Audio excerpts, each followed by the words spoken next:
Hi friends, welcome to my YouTube channel. আমার YouTube চ্যানেলে আপনাদের সবাইকে স্বাগত। আজকে আমি আলোচনা করতে চলেছি একটা সুইং ট্রেডিং টেকনিক সম্বন্ধে, যে সুইং ট্রেডিং টেকনিক থেকে আপনারা একটা রেগুলার ইনকাম শেয়ার মার্কেট থেকে করতে পারবেন। তো এই সুইং ট্রেডিং সেটা সাকসেস রেট আমার মতে মোটামুটি 65%, কারণ আমি এটাকে অনেকদিন ধরে ফলো করছি এবং ভালো ফলাফল পাচ্ছি। তো এই সুইং ট্রেডিং এর টেকনিকটা প্রথমেই বলে দিই, যে এর নামটা হলো বুলিশ এনগালফিং। আপনারা হয়তো অনেকেই নাম শুনে থাকবেন। তো এই সুইং ট্রেডিং টেকনিকটা সম্বন্ধে আজকে আমরা এই ভিডিওতে আলোচনা করব। তো এই ভিডিওটা প্রথমে চালু করার আগে আমি বলবো যে এই ভিডিওটা আপনি পুরো লাস্ট অব্দি স্কিপ না করে দেখবেন, কারণ এই ভিডিওটা বলার সঙ্গে সময় যখন আমি কিছু কিছু ট্রিক্স বা ট্রিপস বলতে থাকবো, সেগুলো প্রপারলি ফলো করলে তবেই এই টেকনিক থেকে সুইং ট্রেডিং টেকনিক থেকে আপনারা ভালো প্রফিট কামাতে আপনারা আর্ন করতে পারবেন। কারণ এই যদি কিছু কিছু জিনিস আপনারা ঠিক করে ফলো না করেন, সেখান থেকে আপনাদের লস হয়ে যাবে, তখন আপনারা এই টেকনিকটা ফলো করবেন না। তো বন্ধুরা চলুন এই টেকনিকটা দেখে নেওয়া যাক। প্রথমে নাম শুনে বুঝতে পারছেন এনগালফিং। এনগালফিং মানে আমরা জানি যে গ্রাস করা। তো এইখানে এই টেকনিকে কি কি হবে দেখে নিন। যেমন দেখুন, এখানে যেটা হবে, আমি একটা 197 কমিউনিকেশন লিমিটেড, যেটাকে পেটিএম বলা হয়, মানে অফিসিয়াল নাম হচ্ছে 197 কমিউনিকেশন লিমিটেড, তার চার্ট খুলেছি। তো এবার প্যাটার্নটা কেমন হবে দেখুন। এটা একটা কিছুদিনের জন্য একটা বুলিশ ট্রেন্ডে থাকবে, সরি, এটা একটা বিয়ারিশ ট্রেন্ডে থাকবে, মানে রেড ক্যান্ডেল তৈরি করবে। রেড ক্যান্ডেল কখন তৈরি করে কোনো স্টকে? যেমন ধরুন কোনো আজকের দিনে যখন কোনো আমরা স্টকটা ওপেন হয়েছে ধরুন 100-তে এবং ক্লোজ হয়েছে 90-তে, মানে ক্লোজ যেটা হবে উপরের থেকে লো হবে, তখন রেড ক্যান্ডেল তৈরি হবে। আবার উল্টোটা হবে, যখন ধরুন কোনো একটা স্টক আপনার ওপেন হয়েছে নিচে এবং ক্লোজ হয়েছে উপরে, মানে ধরুন 90-তে ওপেন হয়েছে এবং ক্লোজ হয়েছে 100-তে, সেক্ষেত্রে সবুজ ক্যান্ডেল তৈরি করবে। তো এইটা যে টেকনিকটা বুলিশ এনগালফিং, এটা দুটো ক্যান্ডেলের সমন্বয়ে তখন যখন এই যেসব কন্ডিশন গুলো আমি বলবো তখন ফুলফিল করবে, তখনই এই স্টকে এই প্যাটার্নটা দেখা যাবে এবং আপনারা ট্রেড করতে পারবেন। তো দেখুন কি কি টেকনিক ফলো করতে হবে আমাকে, আর কি কি জিনিস আমাদেরকে ভালো করে ফলো করতে হবে এই টেকনিকটা থেকে ভালো করে প্রফিট আর্ন করার জন্য। তো প্রথমে স্টকটা একটু ডাউন ট্রেন্ড থাকবে, তারপরে যে লাস্ট রেড ক্যান্ডেলটা তৈরি হবে, তারপরে ক্যান্ডেলটা সবুজ হতে হবে, মানে যে কারেন্ট আমরা ট্রেড করব যে ক্যান্ডেলটা তৈরি হবে সেটা সবুজ হতে হবে। এবার কি হবে, ধরুন লাস্ট ডে যে রেড ক্যান্ডেল তৈরি হয়েছে, তার যে ক্লোজ হয়েছে, সেই ক্লোজটা যে কারেন্ট যে সবুজ ক্যান্ডেল তৈরি হয়েছে, তার ওপেন তার ক্লোজ থেকে নিচে হবে বা সমান হবে। মানে ধরুন এই যে রেড ক্যান্ডেলটা তৈরি হয়েছে, তার ক্লোজ দেখুন 1031.80, এবং এই যে সবুজ ক্যান্ডেল তৈরি হয়েছে তার যে আপনার ওপেন হয়েছে 1025, মানে কি হলো যে এর যে ক্লোজ হয়েছিল রেড ক্যান্ডেলের, আর এর যে সেটা আর যে সবুজ ক্যান্ডেল ওপেন সেটা নিচের দিকে থাকবে বা সমান থাকবে। এবং সেম এই রেড ক্যান্ডেলের যে আপনার ওপেন হবে, আর যে সবুজ ক্যান্ডেলের যে ক্লোজ হবে, সেই সবুজ ক্যান্ডেলের ক্লোজটা রেড ক্যান্ডেলের যে ওপেন ছিল তার থেকে উপরে হবে বা সমান হবে। দেখুন এই আগে রেড ক্যান্ডেল যেটা তৈরি হয়েছিল, লাস্ট রেড ক্যান্ডেল আগের দিনের, তো সেটার যে ক্লোজ ছিল সেটা হচ্ছে আপনার 103, ওপেন ছিল 1085, এবং এই যে সবুজ ক্যান্ডেল তৈরি হলো তার যে আপনার ক্লোজ হলো যে 1181.60। তো এই কন্ডিশন ফুলফিল করবে। এবার এখানে দেখুন ভলিউম নেই, আপনারা একটু ভলিউম দেখে নেবেন যে লাস্ট রেড ক্যান্ডেলের যে ভলিউম ছিল সেই আর সেটার থেকে সবুজ ক্যান্ডেলের যে ভলিউমটা একটু বেশি হতে হবে। ঠিক আছে, এই হলো কন্ডিশন। এরপরে আপনারা এন্ট্রি কখন করবেন এই টেকনিক্যাল থেকে? তা এইখানে এন্ট্রি করার হচ্ছে ধরুন সেই যেদিন সবুজ ক্যান্ডেল তৈরি হচ্ছে সেই দিনে, দিনের শেষে, মানে ধরুন 3:15 পর থেকে এইগুলো সার্চ করতে পারেন, এবং যখনই 3:15 থেকে 20-র মধ্যে একটা ক্লোজ দেবে, মোটামুটি ধরুন এই কন্ডিশনটা ফুলফিল করছে, তখন আপনারা এতে ট্রেড করতে পারেন। বা নেক্সট ডের জন্য ওয়েট করবেন, নেক্সট ডের জন্য ওয়েট করার পরে যখন এই সবুজ ক্যান্ডেলের হাই, দেখুন হাই হচ্ছে 1128, তো এই হাই থেকে যখনই উপরে নেক্সট ক্যান্ডেলটা চলে যাবে তখন আপনি এন্ট্রি করবেন। এবার বন্ধুরা আরো কিছু ব্যাপার আছে, সেটা একটু বলে নিই এখানে। এই প্যাটার্নটা তৈরি হওয়ার পেছনে, যেমন এই প্যাটার্নটাতে আরেকটা জিনিস ফলো করতে হবে। ধরুন এই যে রেড ক্যান্ডেলটা তৈরি হচ্ছে, লাস্ট যে রেড ক্যান্ডেল, তো তার যে লো হবে সে দেখুন 1025, তার আর যে সবুজ ক্যান্ডেলের লো হবে সেটা সমান হবে বা সবুজ ক্যান্ডেলের লোটা রেড ক্যান্ডেল লো থেকেও নিচে হতে হবে। এবং সেম রেড ক্যান্ডেলের যে হাই, সে তার থেকে সবুজ ক্যান্ডেলের যে হাই সেটা বড় হতে হবে বা সমান হতে হবে, এটাও আপনাকে ফলো করতে হবে। তো এইভাবে এই প্যাটার্নটা আমরা বাজারে সারাক্ষণই খুঁজে পাবো। আপনি যদি একটু দেখেন, একটু ডাউন ট্রেন্ড যাবে, তারপরে এরকম একটা সবুজ তৈরি হবে, লাস্ট যে ক্যান্ডেল থাকবে সেটা রেড থাকবে। এরকম যদি কন্ডিশনে খুঁজে পান তখন আপনি দিনের শেষে এন্ট্রি করতে পারেন, বা নেক্সট ডে যখন সবুজ ক্যান্ডেলের হাই থেকে দামটা উপরে চলে যাবে তখন আপনারা এন্ট্রি করলেন। এইবার মজার ব্যাপার হচ্ছে এখান থেকে কখন এক্সিট করবেন, এটাই হচ্ছে সব থেকে মজার ব্যাপার এখানে।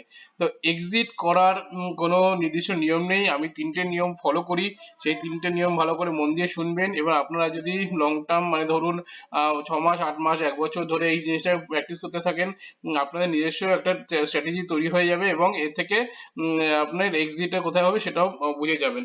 এবার এক্সিট করার মেন নিয়ম হচ্ছে, ধরুন এই যে সবুজ ক্যান্ডেলের যে লো তৈরি হয়েছে, যেমন ধরুন 1000, তো এইখানে আপনাকে স্টপ লস লাগাতে হবে এবং সেখান থেকে এক্সিট করে বেরিয়ে যেতে হবে। এই একটা হচ্ছে প্রথম ক্রাইটেরিয়া, মানে স্টপ লস হিট করলে আপনাকে যে স্টক থেকে বেরিয়ে যেতে হবে। দেখুন বন্ধুরা, এইখানে শেয়ার মার্কেটে কি হয়, রিস্ক রিওয়ার্ড রেশিও থাকে, এবং আপনার রিওয়ার্ড রেশিও যখন রিস্ক রেশিও থেকে উপরে হয় তখনই আপনি প্রফিটে থাকেন। তো দেখুন এই যে টেকনিকটা বললাম, সুইং ট্রেডিং টেকনিক, এ থেকে হয়তো আপনার কিছু স্টক স্টপ লস হিট করতে পারবেন, কিছু কিছু স্টকে আপনি প্রফিট বুকিং করতে পারবেন। তো ওভারঅল যেটা হবে, মানে আপনি যদি লং টার্ম নিয়ে করতে থাকেন, মানে ধরুন মোটামুটি 1 বছর 2 বছর এটাকে টানা করতে থাকেন, তো দেখবেন ওভারঅল যেটা হচ্ছে সেটা আপনার প্রফিটে পরিণত হচ্ছে, মানে আপনার লস ট্রেড কম হবে এবং প্রফিটটাই বেশি হবে। তো ওভারঅল আপনার গেইন হবে এই টেকনিক থেকে। তো এবার বন্ধুরা যে বিষয়টা আলোচনা করব যে সেল কখন করবেন। তো সেল করে একটা বলে দিলাম যে স্টপ লস যদি হিট করে তখন আপনারা সেল করতে পারেন। আরেকটা হচ্ছে, যেমন ধরুন এই যে এইখান থেকে এই আমি যে ক্যান্ডেলটা পয়েন্ট আউট করেছি, যেটা হচ্ছে 4 জানুয়ারির ক্যান্ডেলটা, তো এইখানে গেলে, এই অবধি গেলে আপনি স্টকটাকে বিক্রি করে দিতে পারেন, মানে প্রিভিয়াস যে হাই ছিল, মানে প্রিভিয়াস যেখান থেকে আপনার ডাউন ট্রেন্ড শুরু হয়েছে সেখানে সেল করে দিতে পারেন। আরেকটা যেটা হচ্ছে, যত অবধি এই ট্রেন্ডটা চলতে থাকে, মানে ধরুন এরপরে সবুজ হলো, আবার একটু লাল হলো, কিন্তু ট্রেন্ডটা চেঞ্জ হয়নি, বা চলতে থাকলো ততক্ষণ আপনি এর মধ্যে থাকতে পারেন। তো এটা আপনি যখন প্র্যাকটিস করবেন দেখবেন আপনার নিজস্ব একটা এক্সিট স্ট্র্যাটেজি অটোমেটিক তৈরি হয়ে গেছে। এটা প্র্যাকটিসের উপর নির্ভর করে, প্র্যাকটিস করতে করতে দেখবেন, এবং আরো অনেক যেসব এরকম তৈরি হচ্ছে মার্কেটে, অনেক দেখবেন এরকম বুলিশ এনভলভিং প্যাটার্ন তৈরি হচ্ছে, সেসব জিনিসগুলো আপনারা দেখবেন কেমন কোথায় এক্সিট হচ্ছে কি হচ্ছে, সেগুলো করে নিজের একটা স্ট্র্যাটেজি বানিয়ে নেবেন। কিন্তু এই কয়েকটা টেকনিক আপনি ফলো করতে পারেন। এক হচ্ছে স্টপ লসের ব্যাপারটা দেখে নেবেন, তারপরে প্রিভিয়াস যে হাই, মানে যেখান থেকে ডাউন ট্রেন্ড শুরু হয়েছে সেখানে আপনি এক্সিট করতে পারেন। আরেকটা যেটা, সেটা হচ্ছে আপনি এই ট্রেন্ডটাকে ফলো করবেন, ট্রেন্ডটা যতদিন বাজারে চলছে ততদিন ফলো করবেন, যেই দেখবেন যে কোনো কারণে ট্রেন্ডটা বিপরীত দিকে চলে যাচ্ছে তখন আপনি সেল করে দিতে পারেন। আর আরেকটা সেলের টেকনিক আছে, সেটা হলো, আমি দেখুন এখানে স্টকাস্টিক টা চার্ট নিয়েছি, নিচে এই যে ইয়েলো রেড এবং ব্লু কালারে।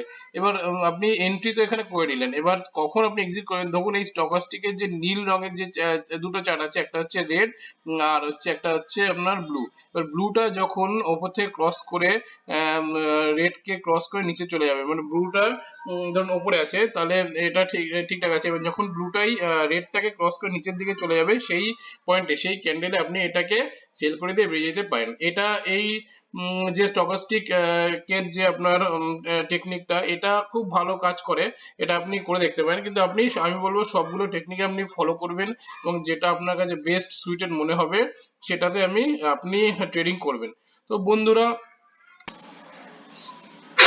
বন্ধুরা এই ভিডিওতে আমরা একটা জিনিস ডিসকাশন করে নিই, যে এইখানে রিস্ক ম্যানেজমেন্টটা কিন্তু খুবই জরুরি। চলুন রিস্ক ম্যানেজমেন্ট কি করে করবেন এই টেকনিকে সেটা একটু বলে রাখি। যেমন ধরুন আপনি তো এখানে এন্ট্রি নিয়ে এলেন, তো এন্ট্রি নিলেন ধরুন 1118.60 উপরে, বা 1118.60, এবং আপনার স্টপ লস হবে ধরুন 1000, যেহেতু লোয়ে বলেছিলাম। তো এর ডিফারেন্সটা কত হচ্ছে, ধরুন 118 হচ্ছে। এবার 118 হচ্ছে আপনার দুটোর মধ্যে ডিফারেন্স, মানে আপনার যদি লস হয় তাহলে একটা স্টক থেকে আপনার 118 টাকা লস হবে। এবার ধরুন আপনি আগে থেকে একটা ক্যাপিটাল ডিফাইন করেছেন, এবং সেখানে আপনি নিজে থেকে ডিফাইন করুন যে কত টাকা আপনি ম্যাক্সিমাম লস বরদাস্ত করতে পারবেন। ধরুন কারো 1000, কারো 500, কারো 2000। তো আপনি এখানে সেই যে 118 টাকা ডিফারেন্সটা হচ্ছে, সেই 118 টাকা দিয়ে 2000 কে ভাগ করুন, এবং যে কটা কোয়ান্টিটি হবে সে কটা কোয়ান্টিটি আপনি এখানে কিনবেন। তো এইভাবে এই টেকনিকে রিস্কটা ম্যানেজমেন্ট করবেন। এবং যেটা একটা গুরুত্বপূর্ণ ব্যাপার, যেমন একটা দিনে আপনি এই টেকনিকে দুটোর বেশি স্টক একদিনে কিনবেন না।